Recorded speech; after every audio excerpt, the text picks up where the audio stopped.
It's none of your damn business what I think about that. Well, it's my job to ask you why you think that. And I'm because you're very saying influential. no. And I'm shutting you down. Quentin Tarantino is known as one of the greatest filmmakers alive. But behind the genius, there's a darker side of Hollywood he never hides. A secret list of actors so difficult, so unforgivable in his eyes, that he swore never to work with them again. Some of them are A-list legends, others stars who should have become icons. But every single one of them made the same mistake, trying to bend Tarantino to their will.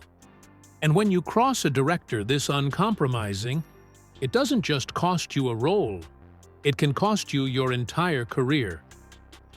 Today, we're pulling back the curtain on the 7 actors Tarantino despises working with, what they did, how it all unraveled, and why Hollywood still whispers about these feuds to this day. Tarantino and Bruce Willis should have been a dream pairing. By the mid-90s, Willis was Hollywood royalty, the face of Die Hard, a certified box office powerhouse. When Tarantino cast him in Pulp Fiction, it felt like destiny, an action icon stepping into a film that would redefine cinema. But instead of becoming a legendary collaboration, it turned into one of Hollywood's most toxic, behind-the-scenes battles. According to crew members, the problem started on day 1. Willis was used to being in control, rewriting lines, pushing directors around, demanding the spotlight. Tarantino, on the other hand, was a young filmmaker with an iron grip on his vision. To him, every line of dialogue was sacred. Every pause, every gesture, every ounce of ambiguity had a purpose. And Willis hated it. On set, he'd openly challenged Tarantino in front of the cast and crew, questioning his direction, asking for backstory where none existed, demanding changes that didn't fit the script. The breaking point came during the now famous Gold Watch scene. What should have been a half-day shoot spiraled into a 3-day standoff. Willis kept demanding a clearer explanation of why his character cared so much about the watch. Tarantino refused, because the mystery was the point.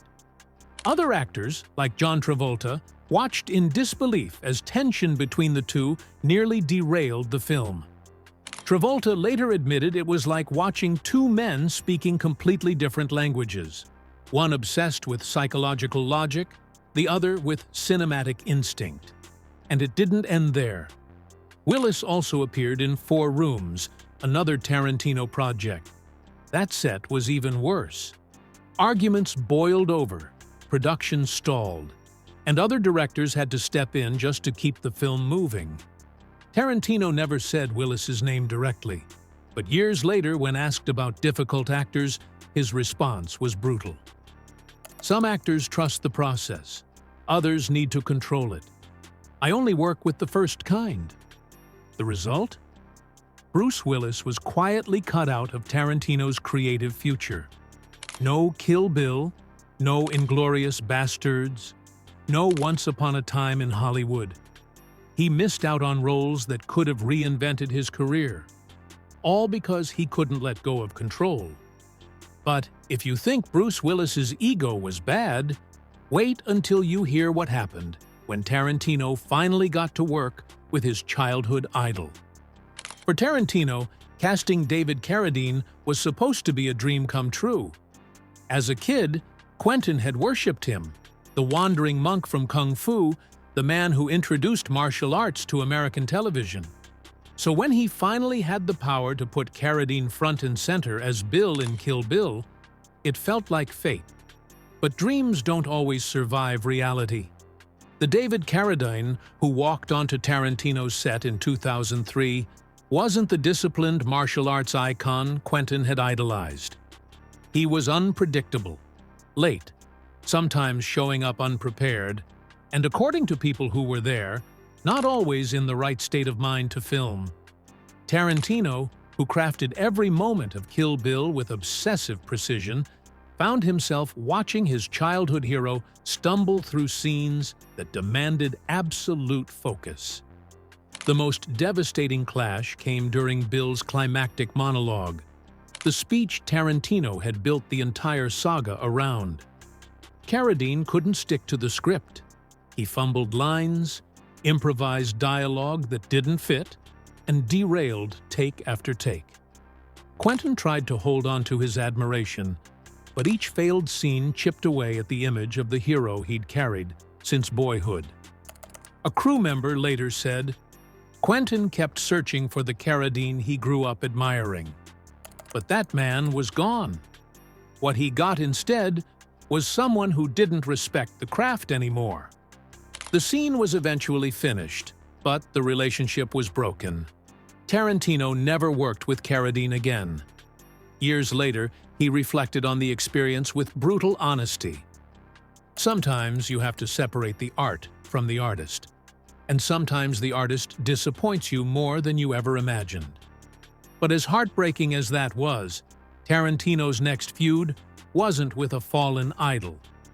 It was with a star at the peak of his power, and it nearly brought an entire movie to a standstill.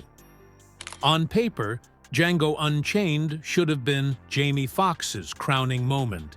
He'd just won an Oscar for Ray. He was one of the most in-demand actors in the world, and now he was headlining a Tarantino epic, an explosive Western about revenge, freedom, and blood-soaked justice. But instead of a perfect partnership, it turned into a brutal power struggle. From the very beginning, Foxx walked onto the set with a chip on his shoulder. He knew he wasn't Tarantino's first choice. That honor had gone to Will Smith, who turned the role down. For Foxx, the knowledge that he was second pick was a wound that never healed, and he tried to make up for it by taking control. According to insiders, Foxx didn't just want to play Django, he wanted to shape the entire film. He gave costume notes, pushed for script rewrites, and even tried influencing the way other actors performed their roles. On a Tarantino set, that's like walking into a lion's cage and trying to grab the crown off its head. The tension boiled over during one of the film's most pivotal moments, when Django finally confronts his oppressors. Foxx wanted to improvise, to make Django more of a classic hero, righteous, clear, and morally pure. But Tarantino's vision was different. He wanted moral ambiguity, shades of gray, a hero driven by pain as much as justice. The clash exploded. Words were exchanged, accusations thrown. Production even shut down for 2 days as tempers cooled and lawyers stepped in. The film eventually got back on track, and Foxx's performance was praised by critics. But behind the praise was a director who swore he'd never go through that war again. As Tarantino later put it, "Some actors understand they're part of something bigger. Others think they are the something bigger." And if Jamie Foxx was difficult, imagine what happened when Tarantino sat down with the world's biggest movie star, Will Smith, and realized they weren't even making the same movie. Before Jamie Foxx ever set foot on the Django Unchained set, the role was written with one man in mind: Will Smith.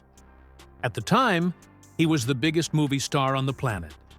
Pairing Smith with Tarantino should have been a Hollywood slam dunk, a charismatic box office king meeting one of cinema's boldest auteurs. But what happened behind closed doors shocked everyone. When the two first met, it quickly became clear they were making two very different movies in their heads. Smith wanted Django to be a straight-up hero, the kind of character audiences could cheer for without hesitation. He pushed for a story about triumph, redemption, and forgiveness.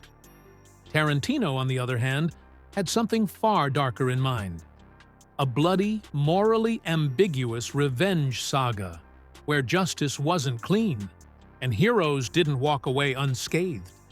Sources say Smith lobbied for major script changes, less violence, more moral clarity, even a redemptive ending. One insider put it bluntly, "Will wanted Independence Day with slavery." Quentin wanted a psychological Western about the cost of revenge. The clash was irreconcilable. The breaking point came when Smith suggested Django should forgive his former masters in the final act, a moment of healing instead of vengeance. For Tarantino, whose entire vision hinged on the idea that some wounds never heal and some crimes are beyond forgiveness, it was an insult to the story itself. The partnership collapsed. Officially, Smith cited scheduling conflicts when he walked away. But everyone in Hollywood knew the truth. He couldn't bend Tarantino, and Tarantino refused to bend for him. The role went to Jamie Foxx, and the rest is history. Django Unchained became one of Tarantino's biggest hits, both financially and culturally. Smith, meanwhile, was left on the sidelines, a reminder that not even the world's biggest star can rewrite Tarantino's vision. But if Will Smith represented Hollywood's obsession with heroes, the next name on Tarantino's blacklist represented something deeper. A philosophy of filmmaking Tarantino despises with his entire being. Unlike the others, Kevin Costner never clashed with Tarantino on set. He never even had the chance. Tarantino made sure of that, because in his eyes, Costner represents everything wrong with Hollywood storytelling. Costner built his career on noble archetypes: lawmen in The Untouchables, dreamers in Field of Dreams, the white savior of Dances with Wolves. To millions, he was the face of American heroism. To Tarantino, he was Hollywood's biggest liar. Quentin has never hidden his hatred for what he calls sanitized American myth-making. He believes Costner's films painted a false portrait of the country, noble, clean, morally simple, while burying the darker, bloodier truths that define history and humanity. In a 2019 interview, he didn't mince words.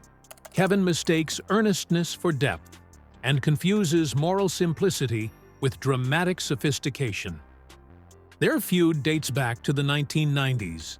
After Pulp Fiction stunned audiences with its unapologetic violence, Costner publicly criticized it as gratuitous and irresponsible. To Tarantino, that wasn't just an opinion. It was an attack on his art. His response was cutting. Some people make movies about how they wish the world was. I make movies about how the world actually is. Kevin makes fairy tales for adults who can't handle reality. The bad blood never healed. To this day, Costner has never been offered a role in a Tarantino film, and insiders say he never will be. To Quentin, Costner isn't just an actor he dislikes. He's a symbol of everything he set out to destroy when he rewrote the rules of Hollywood. But if Costner's feud was philosophical, Tarantino's next fallout was pure personality clash, with one of the most charming men in Hollywood history. George Clooney and Quentin Tarantino working together should have been a Hollywood dream team. Clooney had the charisma, Tarantino had the dialogue. It looked like a perfect storm of cool. Their first collaboration came on From Dusk Till Dawn, a vampire crime thriller written by Tarantino and directed by Robert Rodriguez. On paper, it was the start of a long and fruitful partnership. In reality, it was the end before it even began. The problem? Clooney wanted to be likable. Tarantino didn't care about likable. He wanted dangerous, unpredictable, morally rotten characters that audiences couldn't quite root for, but couldn't look away from either. Clooney, used to playing charming rogues and smooth talkers, couldn't stomach the idea of being completely irredeemable. According to people on set, Clooney kept slipping in moments of sympathy, tiny gestures that hinted his character wasn't all bad. He'd argue for lines that made his criminal seem misunderstood, or he'd soften his performance to get the audience on his side. Tarantino, watching his script diluted, was furious. One crew member later explained, "George wanted to be loved. Quentin wanted him to be watched. And those are not the same thing." The tension became so disruptive that Rodriguez, the director, had to constantly mediate between them just to get the film finished. The movie was completed, Clooney's star power rose, and Tarantino went on to greater heights. But the collaboration left both men certain of one thing: they'd never work together again. Clooney went on to become an Oscar-winning actor and director, but in Tarantino's universe, he's been permanently erased. And if Clooney's need to be loved clashed with Tarantino's vision, the next actor made an even bigger mistake, trying to intellectualize the very magic that makes Tarantino's films legendary. Edward Norton is often hailed as one of the smartest actors of his generation. Fight Club, American History X, Primal Fear. His performances are intense, layered, and meticulously crafted. But that same intensity, that obsessive need to dissect every molecule of a role, is exactly why he ended up on Tarantino's blacklist. In the early 2000s, Norton was attached to a Tarantino project that never made it to screen. It collapsed in the development stage, but not before exposing how incompatible their creative methods truly were. Norton's approach is academic. He arrives with binders of notes, endless questions about motivation, historical accuracy, psychological realism. He wants to know why every character says every word. For Tarantino, this was torture. His scripts are instinctive. His dialogue isn't meant to be dissected. It's meant to be performed, alive, and electric. He trusts rhythm, not research. When Norton began questioning his lines, suggesting they weren't psychologically realistic enough, Tarantino snapped. To him, that wasn't feedback. It was sacrilege. As one insider recalled, Edward wanted to analyze the script like a thesis. Quentin wanted him to shut off his brain and feel it. They were speaking different languages entirely. The project was shelved, and Norton never got another call from Tarantino again. Despite his talent and critical acclaim, he had crossed the one line Tarantino never forgives: doubting the script itself. Quentin summed it up years later in a private conversation. Some actors trust the mystery. Others dissect it to death. And when you kill the mystery, you kill the magic. Norton, like Willis, Carradine, Foxx, Smith, Costner, and Clooney, learned that lesson the hard way. 7 actors, 7 broken relationships, and one unshakable truth. Quentin Tarantino doesn't bend for anyone. Bruce Willis thought he could outmuscle the script. David Carradine broke the heart of the man who idolized him. Jamie Foxx let insecurity turn into ego. Will Smith demanded a hero's journey in a story built on vengeance. Kevin Costner embodied the very myths Tarantino set out to destroy. George Clooney wanted to be loved when the role demanded darkness.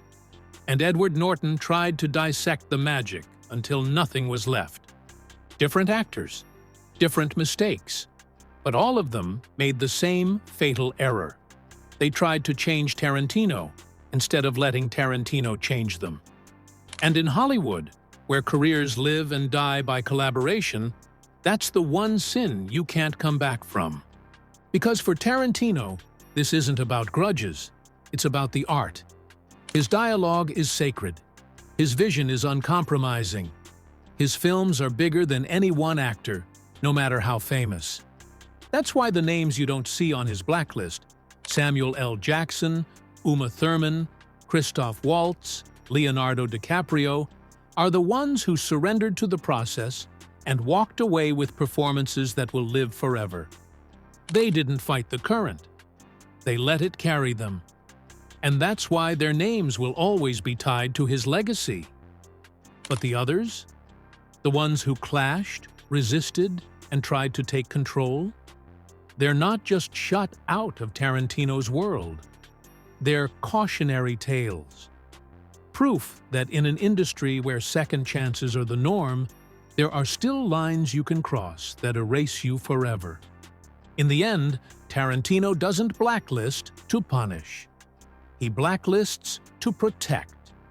To protect the purity of the story, to protect the trust of the audience, and most of all, to protect the magic that happens when actors surrender to something bigger than themselves. So here's the question. Which of these feuds shocked you the most? Were you surprised to hear about Willis? Or Smith? Or maybe Carradine's fall from grace hit the hardest? Drop your thoughts below. I read every single comment. And if you want more explosive Hollywood secrets, more stories the industry doesn't want you to hear, make sure to hit that like button, subscribe, and ring the bell. Because the truth about fame is always stranger than fiction, and we're just getting started.